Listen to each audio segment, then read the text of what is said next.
চলুন আজ একটা নতুন ইংরেজি শব্দ শেখা যাক, আর সেটা হলো মনোটনি। আচ্ছা, এমন কি হয় যে প্রতিদিন একই কাজ করতে করতে জীবনটা কেমন জানি একঘেয়ে লাগে? ঠিক এই অনুভূতিটা বোঝানোর জন্যই ইংরেজিতে একটা চমৎকার শব্দ আছে। আর সেই শব্দটা হলো মনোটনি, মানে কোনো কিছুতে যখন কোনো পরিবর্তন বা নতুনত্ব থাকে না। ব্যাপারটা আরও সহজে বুঝতে চলুন রিনার গল্পটা শোনা যাক। এই দেখুন, রিনার রুটিন, ঘুম থেকে ওঠা, ক্লাস, পড়া, আবার ঘুম, একদম একই রকম প্রতিদিন।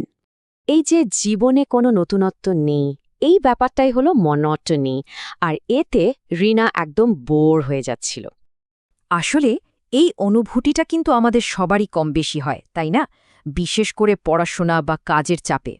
যেমন এই বাক্যটাতে দেখুন, একই কাজ বারবার করার মনোটনি বা একঘেয়েমির কারণে কর্মচারীর কাজের গতি কমে গিয়েছিল।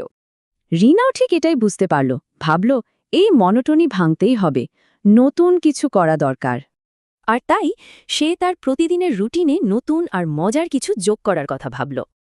এই যে দেখুন, মনোটনি এড়ানোর জন্য সে একটা নতুন হবি বা শখ বেছে নিল। তাহলে চলুন মনোটনি শব্দটা ব্যবহার করে আরও কয়েকটা বাক্য দেখে নেওয়া যাক। সহজ কথায় মনোটনি মানে হলো একঘেয়েমি, আর এর ঠিক উল্টোটা হলো ভ্যারাইটি বা বৈচিত্র্য। এবার ভাবার পালা, নিজেদের জীবনের মনোটনি কাটাতে আমরা কি করতে পারি?